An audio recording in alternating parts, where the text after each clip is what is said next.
Бишкек шаарынын четинде 3 адамдын өмүрү кыйылган жол кырсыгы катталды. Бул тууралуу милициянын кайгылуу кызматынан билдиришти. Маалыматка караганда 31 январда саат 6:30 чамасында жол кайгылуучулар Тоголокмолдо көчөсүндө Subaru Legacy унаасына адамды күч менен салып жатышканын байкаган. Алар унаанын артынан түшкөн. Милиция кызматкерлери айдоочудан текшерүү үчүн унааны токтотууну талап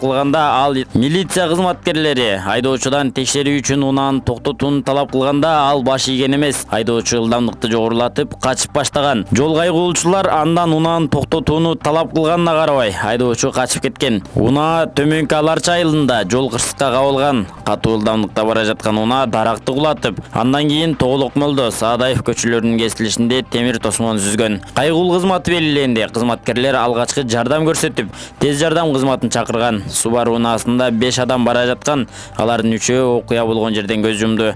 Алардын өздүгү такталып жатат. Ал эми 2003 жылы жана ошондой эле 2005 жылы туулган жүргүнчүлөр ооруканага жеткирилди. Учурда тергөө жүрүп жатат. Анын алкагында экспертиза дайындалды. Кыргызстанда февраль айында кошумча нарк салыгын эске албаганда бензиндин баасы 52 сомго чейин арзандашы мүмкүн. Бул тууралуу экономика министрлигинен билдиришти.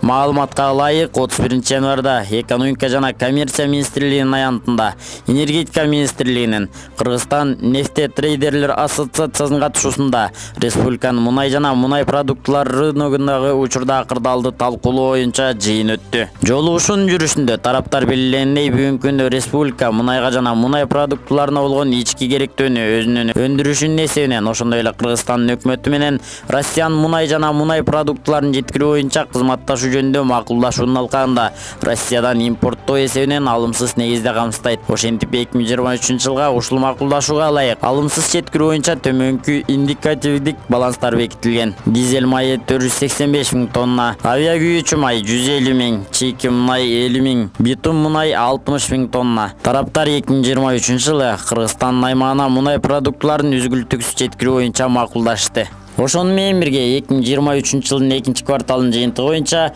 2023 жылдын аягына карата болгон индикативдик баланстар жетишсиз болгон учурда энергетика министрлиги келишим боюнча индикативдик калдыктарды көбөйтүүгө Россиянын энергетика министрлиги менен сүйлөшүүлөрдү баштайт. Ошондой эле Кыргызстандын нефтетрейдерлер ассоциациясы бүгүнкү күндө мунай заттарына болгон баанын төмөндөө тенденциясы байкалып, үстүздө жылдын февраль айында баалар литрине 52 сомго, 2023 жылдын январына салыштырмалуу литрине башкача айтканда 5-6 сомго чейин төмөндөшү мүмкүн экенин белгиледи. Лейлек районунда мамлекеттик чек арада мыйзамсыз өткөн жаран кармалды. Бул тууралуу Баткен областтык ички иштер башкармалыгынын басма сөз кызматы билдирди. Маалыматка ылайык, Лейлек райондук ички иштер бөлүмүнүн экстремизмге жана мыйзамсыз миграцияга каршы аракеттенүү боюнча кызматынын кызматкерлери тарабынан Лейлек районунун аймагында экстремист операциясы өтүп, анын жүрүшүндө мамлекеттик чек арада мыйзамсыз өтүү фактысы аныкталган. Бул факт боюнча кылмыш жаза кодексинин 378-беренеси мамлекеттик чек арада мыйзамсыз өтүү менен кылмыш иши козголгон. Милиция кызматкерлери бул кылмыш ишинин негизинде ыкчам иликтөө иш-чараларын жүргүзүп, натыйжада 1973 жылы туулган жергиликтүү тургун кармалган. Шектүү убактылуу кармоочу жайга киргизилген. Учурда тергөө амалдары жүргүзүлүүдө.